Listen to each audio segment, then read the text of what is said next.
By now, nearly every Pennsylvanian is aware of the state's transportation funding dilemma.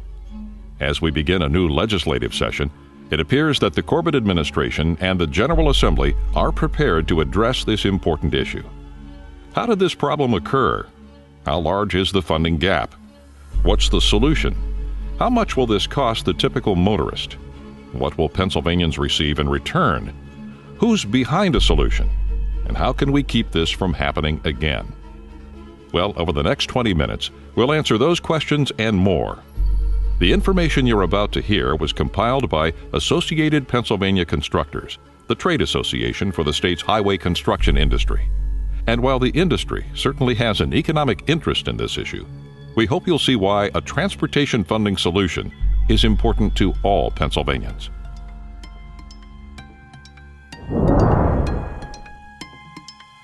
How did this problem occur? In the late 1950s, America began building the interstate highway system. It was built to handle a high volume of traffic.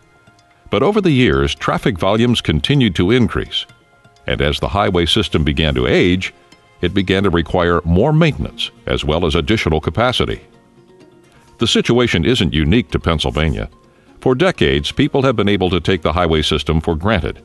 In Washington, D.C. and across the country, policymakers have had increasing difficulty developing consensus on numerous issues. That's especially true when those solutions require increased revenue. In 2006, a federal commission looked at the surface transportation issue nationally and concluded that the country as a whole should be spending about $226 billion every year on transportation infrastructure. In reality, America was spending about one-third of that. And as a result, our country has been losing an important competitive edge over many other countries which have been spending a much larger proportion of their gross domestic product on infrastructure. Now, nearly 7 years later, the problem has become worse. Federal mileage standards have increased. Vehicles have become more fuel efficient, and we've developed alternative fuels designed to reduce dependence on foreign oil. An example is the recent natural gas boom in Pennsylvania. Natural gas represents a very promising alternative fuel that will lessen our dependence on foreign oil, but our road user fees are based primarily on gasoline and diesel fuel. So revenue per mile traveled has dropped, while the federal gasoline tax at 18 cents per gallon has not been increased since 1993. The state gasoline tax, just under 32 cents per gallon, has not been increased since 1997. Oh yes, and then there's inflation. The cost of road building materials such as fuel, asphalt, concrete, and steel have increased at a greater rate than the cost of living, weakening the buying power of departments of transportation across the nation. How wide is the funding gap? As elected officials have struggled to build consensus, the problem has become more difficult to fix. In Pennsylvania, a commission appointed by the governor in 2010 said states' annual funding gap was $3.5 billion. This included state and local highways and public transit. The commission concluded that this gap is growing by almost $1 million per day. While other states face a similar problem, the Keystone State is near the top of the list when it comes to the severity of that problem. Pennsylvania leads the nation in the number of structurally deficient bridges. This means we have many bridges that can't carry enough weight to move products from farm to market. It also means we have bridges that need to be closed, which disrupt people's ability to travel and detract from the quality of life in Pennsylvania. PennDOT, which is responsible for about 40,000 road miles, has not had enough funding for maintenance, let alone new construction. But it's not just a state government problem.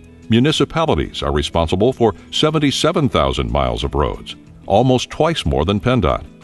And even if most of your driving is on a state road or highway, nearly everybody's day begins and ends on a local road. Pennsylvania's boroughs, townships, and counties divide about $300 million per year for maintenance of local roads and bridges. In addition to the money they receive from PennDOT, many communities have needed to add local tax dollars just to keep pace with the needs. The associations representing boroughs, townships, and counties support a comprehensive solution to the funding issue. They recognize that a comprehensive solution would help free up local resources for other local needs. We've been talking about the size of the problem. Now let's look at solutions. Shortly after taking office, Governor Corbett established the Transportation Funding Advisory Commission. You'll often hear people referring to it as the TFAC. It was chaired by PennDOT Secretary Barry Shoak. The TFAC delivered a list of funding recommendations to Governor Corbett. They included a number of cost-saving steps, many of which are now in place. The commission knew that lawmakers would demand that PennDOT be as efficient as possible before approving increases in revenue. PennDOT estimates that this modernization initiative could save between $50 million and $75 million per year. The initiative is known as PennDOT Next Generation. For updates on its progress, follow the Modern PennDOT link from PennDOT's homepage. But simply improving PennDOT's efficiency would not be enough to erase the funding gap. So the Commission identified ways to raise $2.5 billion in additional resources. These included adjusting vehicle and driver fees to account for inflation, uncapping the oil company franchise tax, and restructuring the funding mechanism known as Act 44 to provide an additional $200 million per year for public transit. The Commission also recommended giving local transit agencies the option to raise revenue locally. Now, it's worth taking a moment for a brief explanation about how highway funding works in Pennsylvania. All of the money collected from fuel taxes and license and registration fees goes into something called the Motor License Fund. That fund is protected under the state constitution. So all of the money that flows into that fund must be used for highway purposes and nothing else. Now, highways and public transit were not the only transportation modes included in the Commission's recommendations.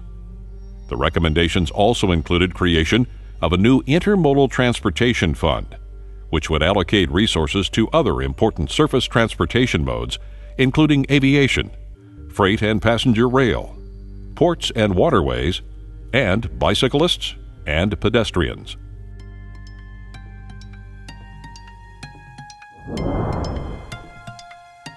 We've talked about the size of the problem and the solutions for addressing it. Now let's turn our attention to how much it would cost. The impact on a typical driver would be surprisingly modest. Adopting the Commission's recommendations would cost a typical motorist only about 70 cents per week at first, and eventually about $2.50 per week, less than the cost of a gallon of gasoline. Over time, as PennDOT and local governments are able to begin relieving traffic congestion, many drivers would actually enjoy a net savings. As it is now, traffic congestion can waste several gallons of gas every week, costing several times more than the $2.50 per week solution identified in the TFAC report. So what would Pennsylvanians receive for this investment of $2.50 per week? The initial focus would be on the existing transportation system to bring it up to an acceptable state of repair. After that, PennDOT is developing plans for what it calls a decade of investment, which would include a variety of projects and improvements to enhance safety, reduce traffic congestion, and provide opportunities for economic growth. In addition to improving highways and public transit systems, it would include upgrades for passenger and freight rail, air and seaports, and corridors that accommodate pedestrians and bicyclists. Prioritizing these investments would be done at the local level, utilizing metropolitan and rural planning organizations along with local and state elected officials. PennDOT has identified several examples of the types of projects that would contribute to a better quality of life by improving safety, relieving congestion, and accommodating economic growth. They include elimination of bottlenecks on Interstate 83 in Harrisburg, improvements to U.S. Route 222 between Lancaster and Reading, rehabilitation of the Birmingham Bridge in Pittsburgh, advancement of I-95 improvements in Philadelphia, completion of U.S. Route 322 between Harrisburg and State College, and widening U.S. Route 219 south toward Maryland.